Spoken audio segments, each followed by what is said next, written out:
BJP పార్టీలో తెలంగాణ రాష్ట్ర వ్యాప్తంగా చూసుకున్నట్లయితే వర్గాల పోరు ఉంది, నిజమా కదా అన్న? ఇది భారతీయ జనతా పార్టీ అన్న, ఇది చాలా మనం నేషనల్ పార్టీ గుర్తుపెట్టుకోండి అన్న. ఇది కాంగ్రెస్ పార్టీ లాగా మా ఎంపీ గారు చెప్తుంటారు రఘునందన్ రావు, క్రాప్స్ ఎండ్రికాయల పంచాయతీ కాదు, బకెట్లు వేసి ఎండ్రికాయలు ఒకరినొకరు గుంజుకునే కొట్టుకునే పంచాయతీ కాదు.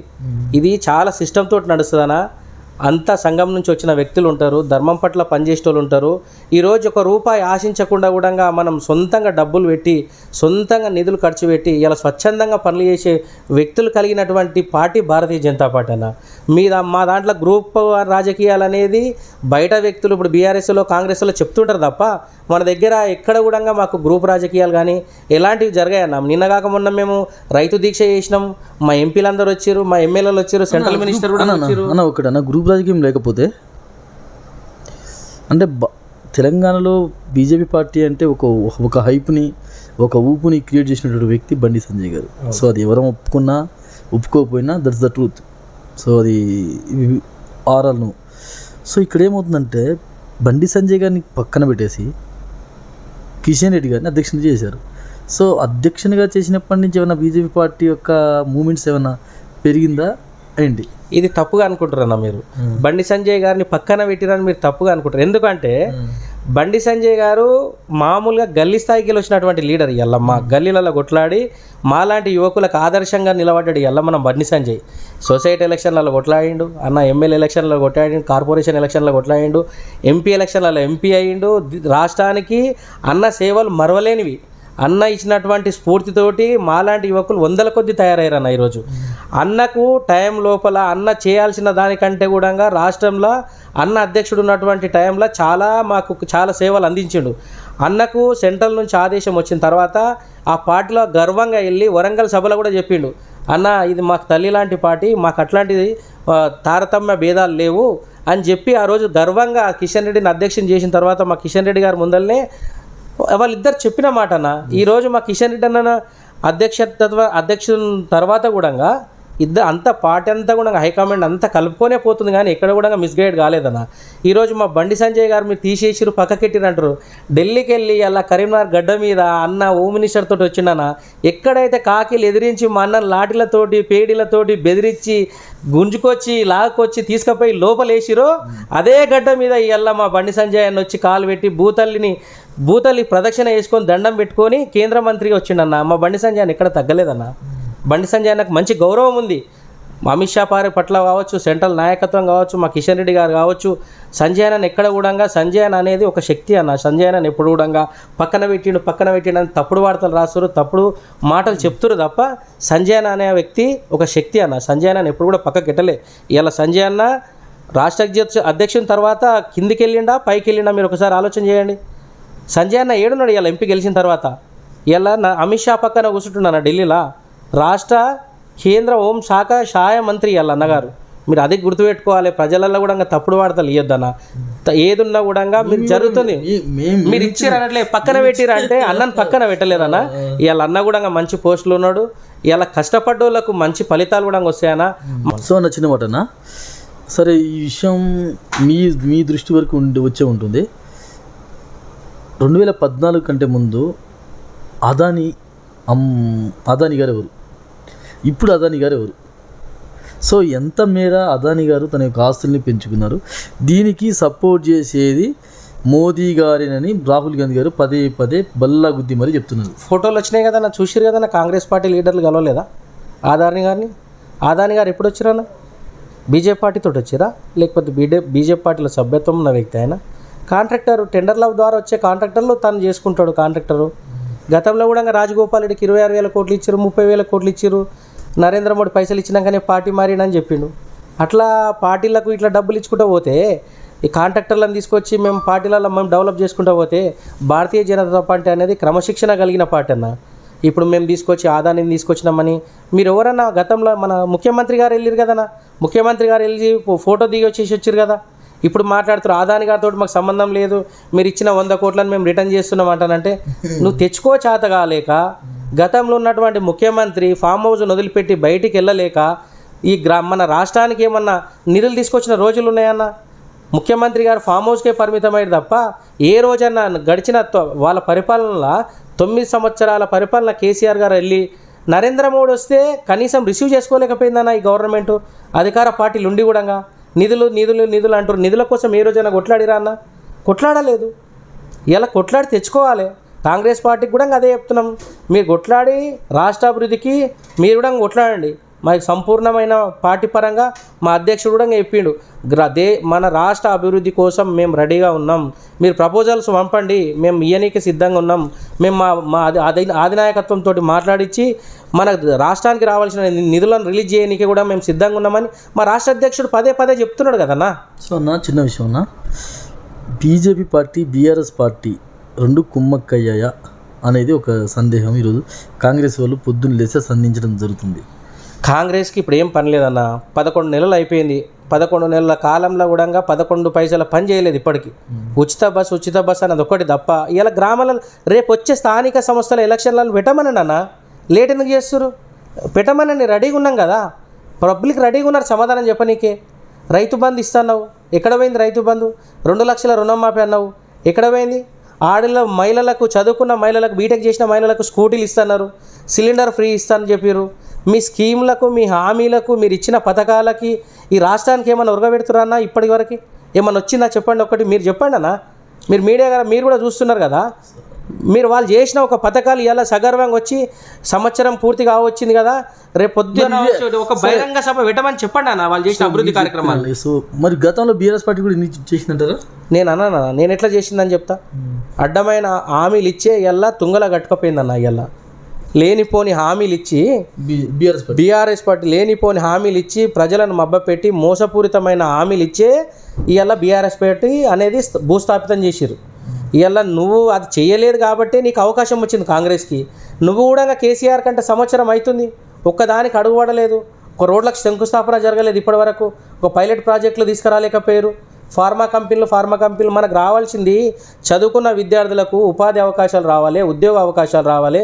ఇన్ఫ్రాస్ట్రక్చర్ అనేది ఎక్కడైతే డెవలప్మెంట్ అవుతుందో, ఇన్ఫ్రాస్ట్రక్చర్ డెవలప్ అయినాక మనకు వచ్చే కంపెనీల ద్వారా చదువుకున్న విద్యార్థులు చాలామంది కూడా ఇలా చిన్న ఎంప్లాయ్మెంట్ చేసుకుంటారు అన్న. సూపర్వైజర్లు చేసుకుంటారు, లేబర్ పనులు చేసుకుంటారు, డిగ్రీలు బీటెక్ చేసిన పిల్లలు రోడ్ల మీద తిరుగుతారు.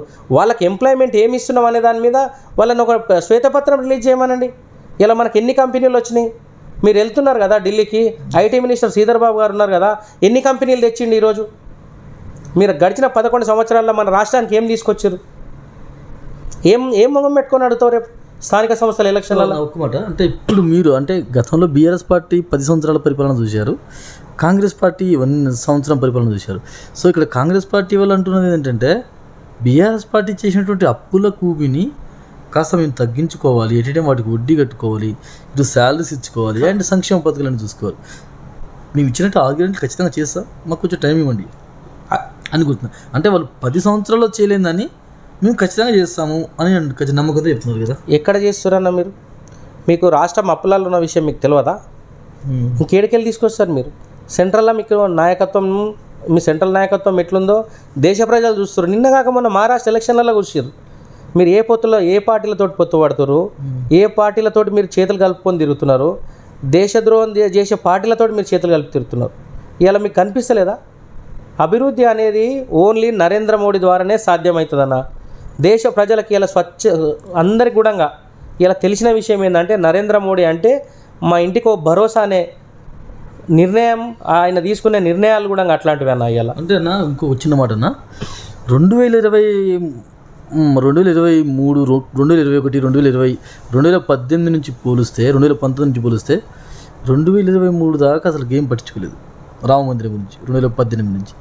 సో ఆఫ్టర్ 2018 తర్వాత రామ మందిరాన్ని తెర మీదకి తీసుకొచ్చి మత రాజకీయాలు చేస్తూ అంటే ఒక వర్గానికి సంబంధించిన ఓట్లన్నిటినీ ఈరోజు బీజేపీ పార్టీ దండుకుంది అనేది ఒకటి బయట విశ్వసిస్తాం. గతంలో ఏ ప్రభుత్వం ఉండేనా? గతంలో ఏ ప్రభుత్వంలో ఉండే? ఏ ప్రభుత్వంలో దాడులు జరిగినాయి? ఏ ప్రభుత్వంలో మా కరసేవకులు చనిపోయారు? ఏ ప్రభుత్వంలో మా కరసేవలు వెళ్ళే భోగిలకు నిప్పంటించారు? ఇవాళ ఏ గవర్నమెంట్ ఉంది? మీ గవర్నమెంట్లో ఎంతమంది ప్రాణ బలిదానాలు ఉన్నారన్నా నరేంద్ర మోడీ రాకముందుకు?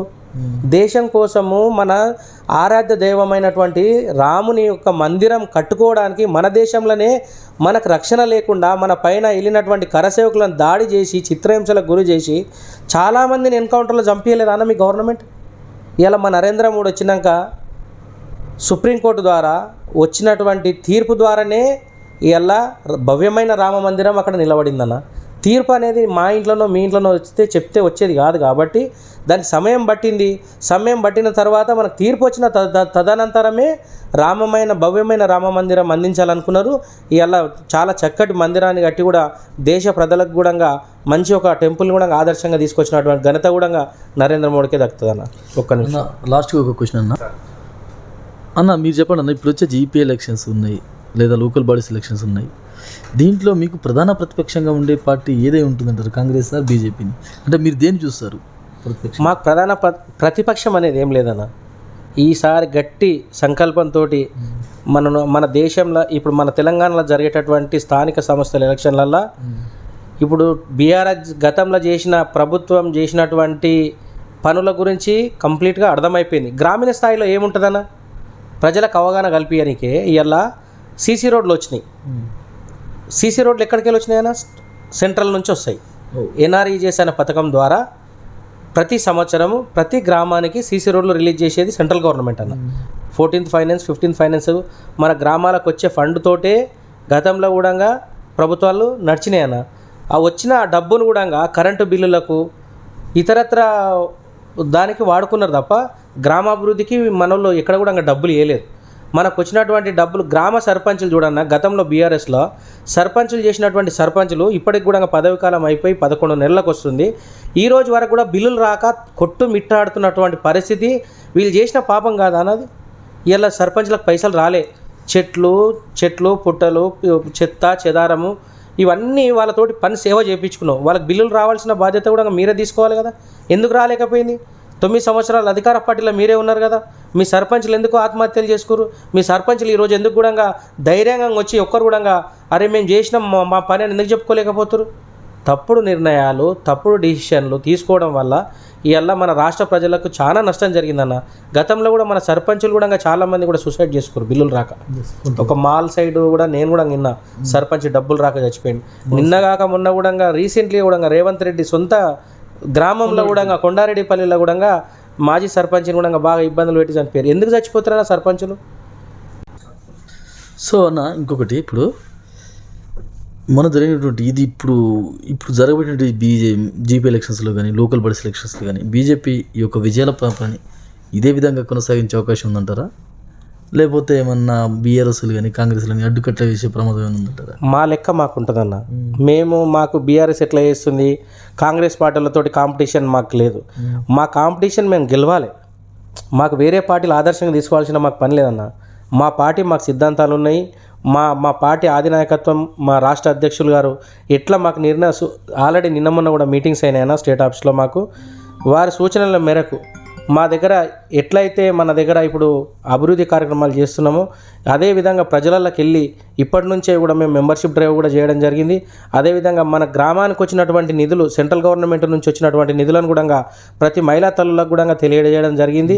మన బూత్ స్థాయి కింది స్థాయి నుంచి కార్యకర్తలందరూ కూడా ఈరోజు మా కిషన్ రెడ్డి గారు చాలా పట్టుదలతోటి ఒకటే మాట చెప్తున్నారు, మనం ఈరోజు జరగబోయే స్థానిక సంస్థల ఎలక్షన్లకు సిద్ధంగా ఉండండి, ప్రజలలో మనం ఉండాలి, ప్రజలకు భరోసా కల్పించాలి. మన రాష్ట్ర నాయకుడు కిషన్ రెడ్డి అన్న గారు, మన దేశ నాయకుడు ఆల్రెడీ నరేంద్ర మోడీ గారి యొక్క డైరెక్షన్లో ఈ దేశం సుభిక్షంగా ఉండాలంటే గ్రామానికి మహాత్మా గాంధీ పట్టుకొమ్మలని ఎట్లయితే చెప్పిండో ఈరోజు వార్డు మెంబర్ నుంచి ఎంపీటీసీ సర్పంచ్ ఉప సర్పంచ్ నుంచి ఎంపీపీ జెడ్పీటీసీ ఈ స్థానాలు మనం ఎట్లయితే గెలుస్తామో దేశంలో కూడా పటిష్టంగా పార్టీ బలపడుతుందని చెప్పి మా అధినాయకత్వం కూడా మాకు సూచనలు చేసిరన్న. దాని ప్రకారం ఈసారి ఖచ్చితంగా కూడా స్థానిక సంస్థల ఎలక్షన్లలో గట్టిగా బరాబర్ చెప్తున్నాం బల్లగుద్ది ఖచ్చితంగా కూడా మెజార్టీ సీట్లన్నీ మేము గెలిచి ఇలా మాకు ప్రతిపక్షం కాదు, మేమే అధికార పార్టీలు ఉన్నంత దానికంటే కూడా ఎక్కువ సీట్లు గెలిపించుకొని మేము చూపిస్తామన్న ఈసారి. All the best brother. Thank you. All the best. Thank you. చూశారు కదండి ఇంటర్వ్యూ. సో ఎలా అనిపించిందో చెప్పండి వాచ్ చేసి. So thank you so much. Stay tune to Yuvasena.